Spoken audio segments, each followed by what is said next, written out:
Sorry, वो video थोड़ा continue कर रहे हूँ, वहीं से आप देख लेना। ओके, सो सैम्पल वैल्यू मेरा क्या आया था? 0, 0.1, 0.2, 0.35, 0.5 इतना आया था। ओके, सो अभी मुझे क्या करना है? क्वांटाइज करना है। क्वांटाइज करना है मतलब आप इनफाइनाइट नंबर ऑफ एम्पलीट्यूड लीवेज को फाइनाइट में बना देना।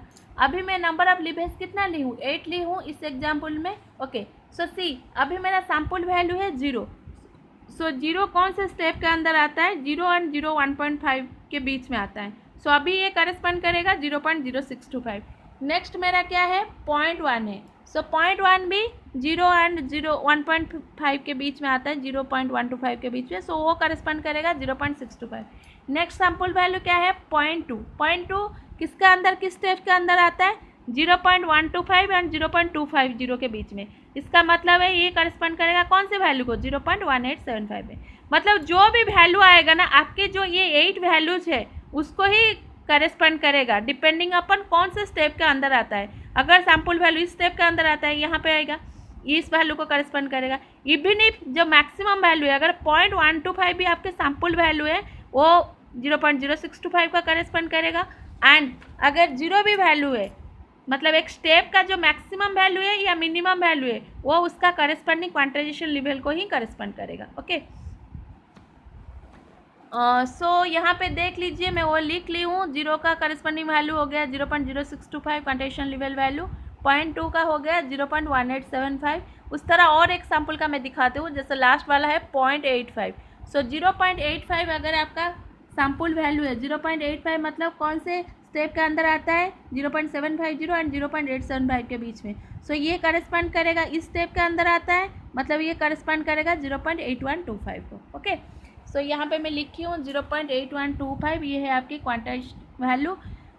उसके बाद मैं क्या करूँगी? कोडिंग करूँगी, जिसको मैं बोलती हूँ एनकोडेड आउटपुट, और कोडेड आउटपुट आप लिख सकते हो। ओके, सो कोडिंग करोगे मतलब आप क्या करते हो? डिजिटल प्रोसेसर जो है ना, वो 0 1 को समझता है।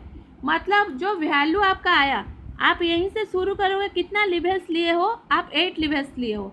सो L0 से लेकर L7, L लेवल के लिए मैं L लिखी हूँ। ओके, सो L0 से लेकर L7 तक। सो ये वाला जो फर्स्ट लेवल यहाँ पे आया है, उसको मैं क्या लिखी हूँ? L0, L1, L2, L3, L4, L5, L6, L7। सो ये जो क्वांटाइजेशन लेवल है, कौन सा लेवल है? पहले देखिए, जैसे 0.0625 अगर मेरा वैल्यू है, सो वो करस्पॉन्ड करता है L0। L0 अभी मैं 8 लेवल्स ली हूँ, तो नंबर ऑफ बिट्स क्या हो जाएगा? 3 bits. Okay, because L is equal to 2 to the power n मैं यहाँ पे लिख दी हूँ। सो अभी हर लेवल को आपको 3 बिट में लिखना है। सो L0 है, सो डेसिमल वैल्यू 0 का क्या है? 0 है। सो 3 बिट में कैसे लिखोगे? बाइनरी में 0 0 0 1 अगर है, जैसे अगर 0.1875 आपका क्वांटाइज्ड वैल्यू है, सो ये L1 हो जाएगा। L1 का 1 है, डेसिमल वैल्यू है, उसको बाइनरी में कैसे लिखूंगी? 0 0 1। उसी तरह L7 तक अगर आ रहा है आपकी 0.9375 वैल्यू आया है, सो ये हो जाएगा L7 एंड उसका वैल्यू हो जाएगा 111। ओके, समझ में आया? सो सी, अगर मेरा वैल्यू 0.125 है, तो ये करस्पॉन्ड करेगा किस वैल्यू में? 0.0625। अगर उससे छोटा है, यहाँ पे भी वैल्यू है सैम्पल वैल्यू, तो ये भी यहाँ तक करस्पॉन्ड करेगा। मतलब मैक्सिमम एरर क्या हो सकता है? वैल्यू एक्चुअल वैल्यू ये है, लेकिन करस्पॉन्ड कर रहा है ये वैल्यू को। एरर कैसे करोगे? इधर दिस माइनस दिस अगर करोगे, x of n minus x q n कर सकते हो, या x q n minus x of n भी कर सकते हो, बस प्लस माइनस में डिफरेंस होगा।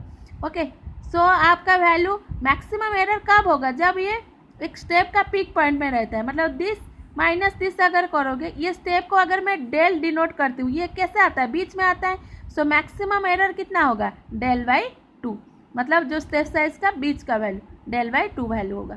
सो मैक्सिमम एरर होगा del by 2, where del is the step size. ये कभी कभी क्वेश्चन आता है।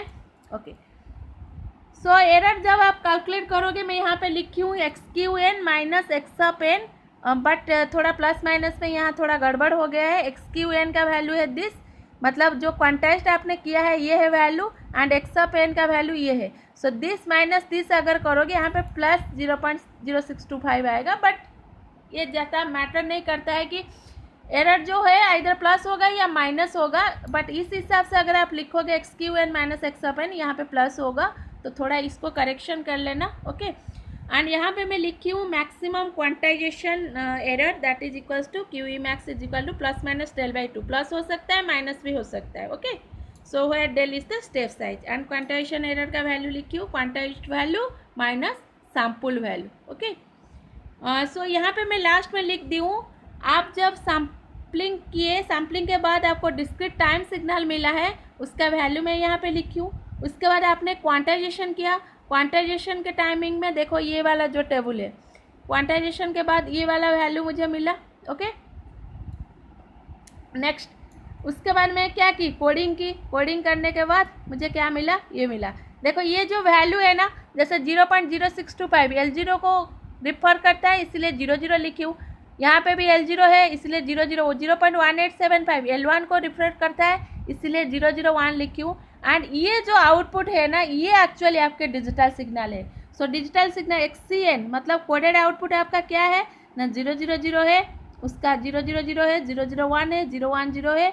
जो लेवल आपका आएगा वो लेवल, जैसे ये 0.0625 है L0, सो 000, ये है L1, सो 001, 0.3125 है L2, सो 010, सो उसका करस्पॉन्डिंग कोडेड वैल्यू लिख दिया and this is your actually digital signal. So कैसे कन्वर्ट हो रहा है समझ में आया? पहले आपने सैम्पलिंग किया तो कंटिन्यूस टाइम सिग्नल को डिस्क्रीट टाइम सिग्नल में कन्वर्ट कर दिया। उसके बाद आप टाइम एक्सिस को डिस्क्रिटाइज कर दिया, बट एम्पलीट्यूड एक्सिस को डिस्क्रिटाइज करने के लिए आप क्वांटाइजेशन यूज़ कर रहे हो। सो क्वांटाइजेशन क्या किया, continuous value discrete time signal को discrete value discrete time signal में कन्वर्ट कर दिया।